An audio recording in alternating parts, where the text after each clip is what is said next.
Aloha! Welcome to this week's video. So this week I'm going to be finishing up 2 of the daggers or pahoa from the set of 7. The first 2 that I'm going to be working on are a push dagger and just kind of a regular dagger, or it's going to be a little bit more like a letter opener actually, but that's okay. So I'm going to start working first on this push dagger. So I shaped it a little bit in the previous video, but I still have quite a bit of work to do on it. So one of the things that I did is I went ahead and cut down where it's going to insert into the handle. It is going to be similar to like a regular push dagger where the steel either goes all the way through or it's like an integral piece.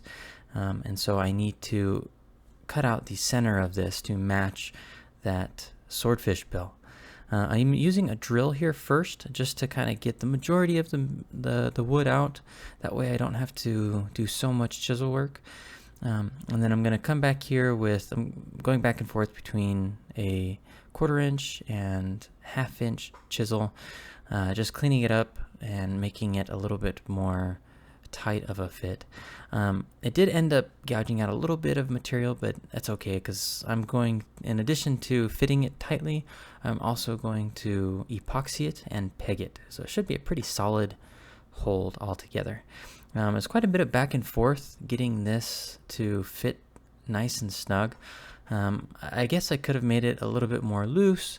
The primary reason why I didn't is I didn't want there to be any air gaps where the epoxy didn't fill in. So I figured the tighter this was, the better, and then the epoxy would just fill in a little bit of where I cut it out a little bit too wide here and there. But overall, it'd be a very tight, very snug fit, and this would make for a stronger hold. It is natural materials, so obviously steel or any type of metal is going to be quite a bit more tough than the swordfish bill, but swordfish bills in and of themselves are pretty tough. It's a hard bone. The only downside is you can't really sharpen them that much, and that's just because they're porous, and which actually is what happened here. So I had, if you remember, I tried to fill the bills with epoxy, but obviously the epoxy wasn't able to soak into all of the individual pores. And so here what I'm doing is I'm taking more of a 5-minute epoxy, mixing it with some sawdust, and then letting that fill in and set. And that'll give me more of an edge that I can make on it without having a brittle, porous edge there. That will make it a little bit easier for me to stab with and test with. While that's setting, I'm going to go ahead and start working on the second dagger. This is going to be a little bit more simple of a dagger. I just liked the look between the joinery where the wood comes up almost like in an L shape, and then the swordfish bill complements that and goes back down. So I'm using the 5-minute epoxy. It says 5-minute epoxy. It becomes a little bit hard after 5 minutes. Really, you want to let it sit for about 24 hours. And so I have that put into place, and then I'm using a little bit of super glue. The point of the super glue is actually not to hold it there, or is not to help it set faster. The super glue acts as an accelerant, and it'll harden up just at those individual dots where the super glue lands, and that kind of helped it from tilting to the left or the right while the rest of the epoxy was waiting for it to set. Now, while that one's setting, I'm coming back to this one. I already took off the painter's tape, grinded down the excess epoxy that's on the bill. Now I can start shaping the actual handle on this push dagger. It is quite a bit wide. It's a little bit thick, and the push dagger is a little bit wide, and so I've got quite a bit of shaping. It is a simple design, the push dagger is. It's not very complex. Really, the biggest challenge here was making it feel good in the hands. so that when you held it, it wouldn't dig into your fingers. Now I'm making this for my hand, so if you have a smaller hand than I do, it probably wouldn't be very comfortable. But if you had a larger hand than I would, it'd probably feel just fine. It is being made to my hand, and so there is a downside to that. The reason why I'm using this metal file to kind of shape down that excess epoxy rather than the angle grinder is I want to be careful not to be too rough with that. After 24 hours it sets, but it takes a few more days for it to really harden. And so I'm not wanting to be too aggressive with the edge just yet, so I'm just taking my time on it. This has a really nice fit. It's fitting just amazingly well. It'd probably be enough just to peg it at this point, but there are some gaps, and so I want to fill those in with epoxy. That'll just make it a little bit cleaner. It'll also make it hold quite a bit better. I'm not drilling this all the way through. I'm only drilling that a portion of the way through. The reason for that is so that I can keep track of what side of the blade I'm working on. So I can actually flip that blade and either side fits into the hole, but I carved it out to one of the sides, and it's not perfectly rectangular. So one side just fits a little bit more snug than the other side does, depending on how it's rotated. But I've got it pretty much shaped down to size now, and so now I'm going to go ahead and epoxy it into place. So I'm using, again, the 5-minute epoxy mixed with coil wood shavings. So I'm going to go ahead and press that in, and then the peg that's going in is just a 1/4-inch wooden peg. I could use a metal pin and then pin it into place, but it doesn't really need it. Plus I like the look of the all wood, the all natural materials. I think it looks pretty neat. The swordfish bill was filled previously, and so there's no real gaps where the hand is, even though it's cut into it pretty deep, and so it actually feels really nice. I have it sanded down to 320 grit, and now I'm going to go ahead and oil it. It was really hard to tell, but man, look at that. There's some beautiful curl that's on the coil wood on that handle. Looks absolutely amazing. Just loved it. Looks great. Coil wood is just such a beautiful wood. It's not a really heavy curl like some of the other pieces I've made, but it still has a beautiful shimmer, and I really enjoy the contrast. I went ahead and skipped forward just a little bit. I oiled up the marlin or the swordfish bill as well. So here is the fully oiled piece, and it just looks awesome. The joint between the handle and the bill looks great. I love that it goes all the way through. Feels really solid in the hand. You can even put your thumb up on that top piece there, and it adds for a little bit extra control. So while that oil is sitting, I'm going to start working on the second piece. So this piece here, I didn't really have a full design for it other than I knew how I wanted to joint it. While I was working on it, I was debating having the handle come down to a point, have it come down to a diamond. I wasn't quite sure how I wanted to do it. What I ended up ending on was having the handle part where it comes up to an L be a little bit wider, and then the wooden part where it comes down to the bill be a little bit thinner, and then I'm notching on the wood and notching on the bill, and that's where the lashing is going to go. And then on the handle side, I'm going to cut in some line work that'll just make it for a flat, almost like a flat pommel, but obviously it's not a pommel. The line work on it though is going to, I think, give it some nice contrast between the lashing, the blade, and the end. This is a little bit darker of a coil wood, and so I just wanted to give it just a little bit more character without going too intense. And so I'm using my Dremel here with this tungsten carbide bit, and I'm just rolling it as I push it across the bit, and that makes it a little bit easier for making those clean lines. The biggest challenge now is going to be sanding those lines out and cleaning up all the burn marks. What I ended up doing was rolling my sanding discs, and then from there I was able to get in and just sand out those lines and make them look quite a bit better. I'm going to be sanding this piece down to 320 as well. I'll probably sand all of my pieces down to 320. I don't know if I'll take them further than 320. 320 is a decent spot. It has a good touch to it. It feels nice. It has a nice sheen to it when you oil it. 320 works pretty well. Some pieces I'll oil or I'll sand down to maybe 800 or 1000 grit. It's a finer grit sandpaper. But for these pieces, I'm just going to be sticking with the 320.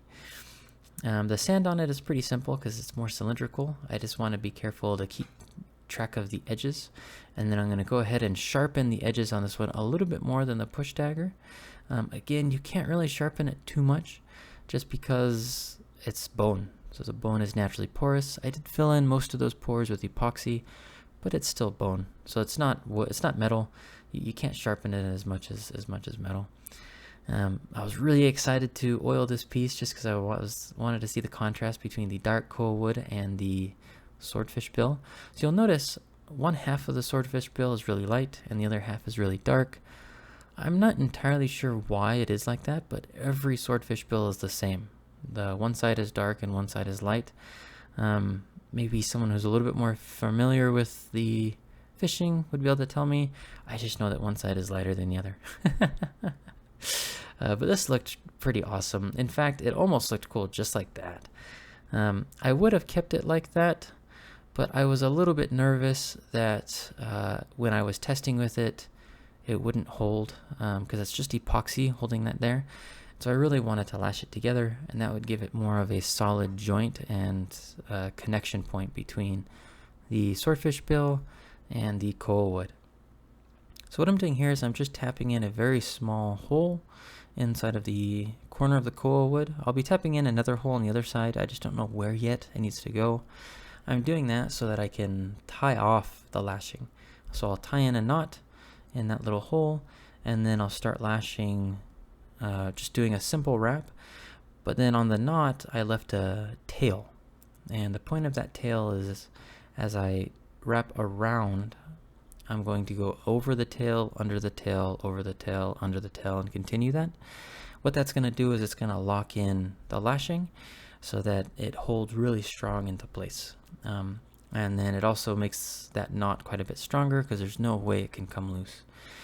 So then I drilled in that second half. I'm going to tie in this second knot here, and then go ahead and cut off the excess on the knot. So the knot actually, I'll leave a little bit of tail on the knot, and then I push the tails into that hole as well. It kind of hides it and just makes the piece look quite a bit cleaner.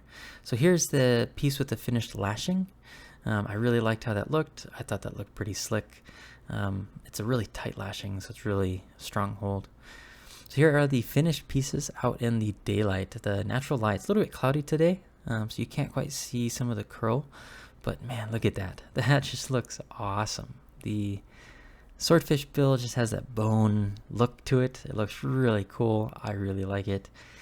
I did sand it so that it does come to a ridge. It's kind of hard to tell, and I left it a little bit thick actually towards the tip there.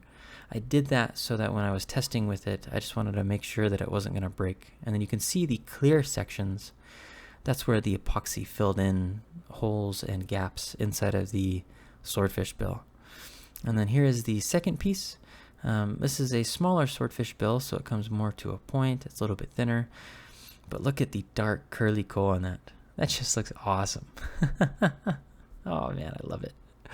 These are such cool little daggers. This one actually made kind of a cool little letter opener. I tested opening some letters with it. I didn't film it, I should have, but it was pretty cool. And that spot holds really good for your thumb, so it's a nice thumb rest. And then you probably could just hit someone with the end of it too. For a blunt weapon, it'd be kind of painful. So here's some testing just in my shop. I couldn't take it outside today. I didn't have anything behind that there, and so it ended up sliding backwards. But even though it slid backwards, that push dagger just stabbed right in. I think that was a good about 1 inch, maybe a slightly more than an inch. It was about right there, maybe 1 1/8 or 1 1/4. But that would just be so painful if someone were just to start punching you with that. I guess anything would be painful to be punched with, but it worked really good. There was zero movement, absolutely no movement between the swordfish bill and the koa dagger. So I'm going to hold the ballistics gel, and hopefully I can get a stronger hit here. Now this does go in deeper. That's probably a good 1.5 inches to almost 2 inches. You can see how deep that is. That wound is probably, what, 1.5 inches wide, let alone being almost 1.5 inches deep. That's pretty impressive. Like, that is a pretty gnarly wound. That would hurt. Obviously, it doesn't cut. So the next dagger, I'm going to go ahead and test this one. I'm going to do kind of a stabbing thrust like I did, and then I'm also going to do a hammer strike with it as well. So it's kind of an awkward piece because there's not much to hold on to, so it's really just a thrusting weapon, but it has good grip, so my hand didn't slide up on it at all. Like, it just stabbed right in. That first stab, I accidentally hit a previous spot or right next to it, so it wasn't really a good judge.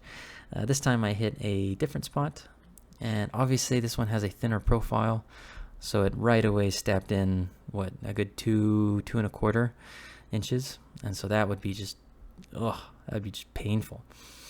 If you wanted to make it even more painful, you could probably put barbs on it, cut in barbs onto it. Same thing as before. I held the ballistics while I stabbed in it. This time it went in just a little bit further, pretty much identical as the push dagger. But look at that. Oh man, that hurt so bad. I guess that is one thing you could do, is put barbs on it, so as you tried to pull it out, it would tear on the way out. I didn't want to do that with these pieces. I liked the sleek, smooth lines. So here's a hammer thrust from the top, and then I'm going to do another point of view one after that, but I just wanted to make sure I was going to hit the target, which is why I practiced a couple times. But surprisingly, it maneuvers really well, and that also went in a good 1.5 inches to 2 inches. I hope you liked the video. I really had a lot of fun with these 2 daggers. I have 5 more to go.